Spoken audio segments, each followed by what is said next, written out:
गर्मियों का मौसम आ चुका है और अगर इस मौसम में फलों की बात हो तो मन में सबसे पहला नाम आम का आता है। आम का नाम कान में पड़ते ही मुंह में पानी ना आए ऐसा हो नहीं सकता। इसे फलों का राजा कहा जाता है। शायद ही कोई ऐसा इंसान हो जिसे आम खाना पसंद ना हो।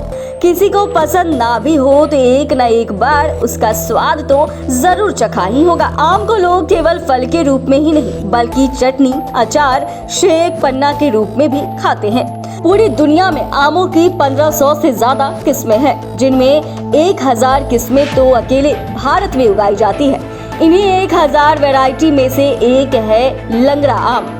इस आम का स्वाद पूरे दुनिया भर में मशहूर है। हाल ही में लंगड़ा आम को जीआई टैग भी मिला है। लंगड़ा आम की देश भर में सबसे ज्यादा डिमांड रहती है। अगर आप भी आम खाने के शौकीन हैं तो कभी ना कभी इसके स्वाद को जरूर चखा होगा। इसीलिए क्या आपको पता है कि आखिर इस आम का नाम लंगड़ा क्यों पड़ा?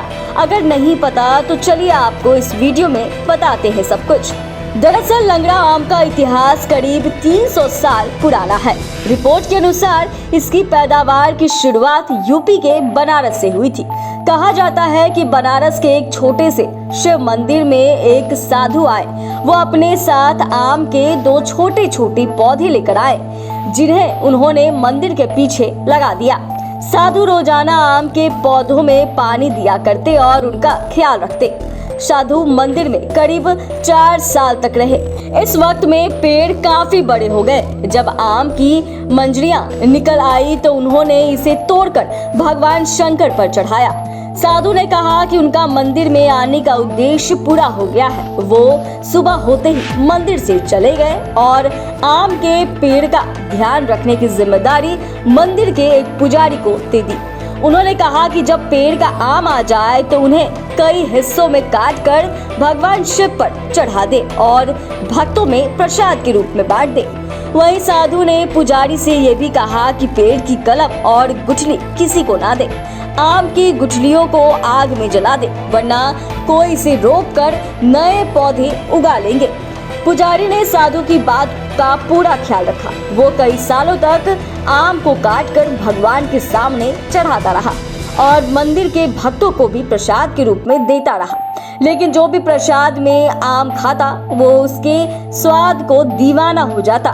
धीरे धीरे पूरे बनारस में मंदिर वाले आम की चर्चा होने लगी। पुजारी से आम की गुठली मांगी ताकि वे पेड़ लगा सके, लेकिन पुजारी ने किसी को भी गुठलियां नहीं दी। जब मंदिर के आम की खबर काशी नरेश तक पहुंची तो वो भी वहां पहुंचे। उन्होंने आम के फल को भगवान शिव के सामने अर्पित किया और दोनों पेड़ों का निरीक्षण किया। काशी नरेश ने पुजारी से आग्रह किया कि वे आम की कलम राज्य के प्रधान माली को दे दे ताकि वो महल के बगीचे में इन्हें लगा सके। राजा की बात पर पुजारी ने कहा कि वो भगवान शिव से प्रार्थना करेंगे और उनके निर्देश पर कल महल आकर आम की कलम महल के माली को सौंप देंगे। रात को पुजारी के सपने में भगवान शिव आए। उन्होंने आम की कलम राजा को देने के लिए कहा। दूसरे दिन पुजारी आम के प्रसाद को लेकर राजमहल पहुंचा। उन्होंने राजा को आम की कलम भी सौंप दी। काशी नरेश ने माली के साथ जाकर बगीचे में पेड़ों की कलमें लगाई। कुछ ही सालों में ये पेड़ बन गए। धीरे धीरे पूरे रामनगर में आम के कई पेड़ हो गए। इसके बाद बनारस से बाहर भी आम की फसल होने लगी और अब ये देश भर में सबसे पॉपुलर आम की वैरायटी है।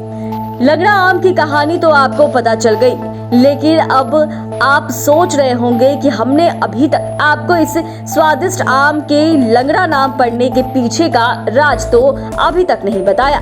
दरअसल साधु ने जिस पुजारी को आम के पेड़ों का ख्याल रखने की जिम्मेदारी दी थी वो दिव्यांग था। उन्हें सब लंगड़ा पुजारी के नाम से जानते थे, इसीलिए आम की इस किस्म का नाम भी लंगड़ा आम पड़ गया। आज भी इसे लंगड़ा आम या बनारसी लंगड़ा आम कहा जाता है।